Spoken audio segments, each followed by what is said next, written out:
नमस्कार, SC news की खास बुलेटिन में आपका एक बार फिर से स्वागत है। हैदराबाद में एक दिन में 23 पत्रकार पाए गए कोरोना संक्रमित। पिछले 2 हफ्तों में शहर में कुल 79 पत्रकार जांचे गए कोरोना पॉजिटिव।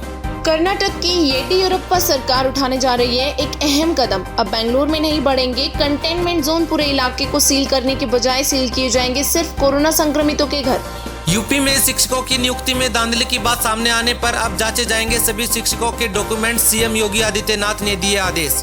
कोरोना वायरस की चपेट में आए सीआरपीएफ के 30 और जवान। कोविड-19 से अब तक हो चुकी है 4 सैनिकों की मौत। सोनू सूद से प्रेरणा लेकर दिल्ली के नौजवानों ने श्रमिकों की मदद के लिए जुटाए पैसे। 400 फंसे प्रवासी मजदूरों को भिजवाया अपने घर। पश्चिम बंगाल की राजधानी कोलकाता में एक परिवार के पिता से विवाद के कारण पड़ोसी ने 1.5 और 6 साल के बच्चे को चौथी मंजिल से फेंका। पड़ोसी की इस घिनौनी हरकत में 1.5 साल के मासूम ने गंवाई अपनी जान।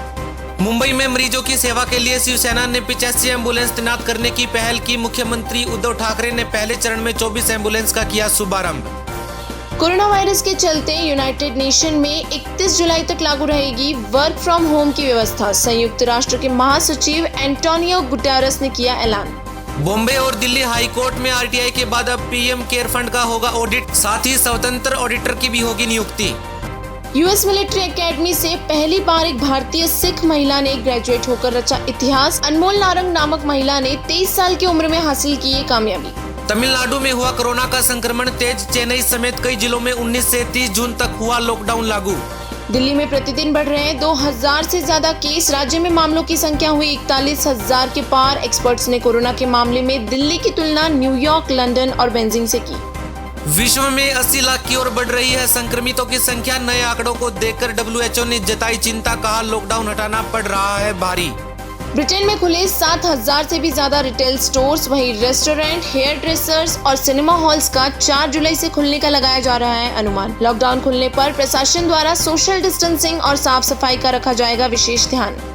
देश में चल रहे पॉलिटिकल विवादों को मद्देनजर रखते हुए गृह मंत्री अमित शाह ने सभी पार्टियों को आपसी मतभेद दूर करने को कहा। साथ ही कोरोना की लड़ाई में एकजुट होने का भी दिया संदेश। मुंबई में फिर से शुरू हुआ लोकल ट्रेनों का चलन। अब 1200 की कैपेसिटी वाली ट्रेनों में सिर्फ 700 यात्री ही कर सकेंगे सफर। गुजरात के कच्छ में एक बार फिर महसूस किए गए भूकंप के झटके। जिले में 24 घंटों में 11 से भी अधिक बार हिली धरती। रिएक्टर स्केल पर भूकंप की तीव्रता 5.5 मापी गई। चीन में फिर से उभरते कोरोना संक्रमण को देखकर प्रशासन ने बेजिंग में फिर से सख्त की पाबंदियां। अब शहर वासियों को नहीं मिलेगी पहले जैसी स्वतंत्रता।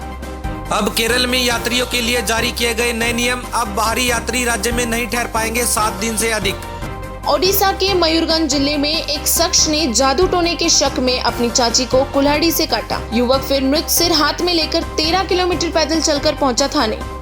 तेलंगाना में निजी अस्पतालों और लैब के लिए तय किया गया फिक्स शुल्क। अब अस्पताल प्रशासन मनमर्जी से नहीं वसूल पाएंगे पैसा।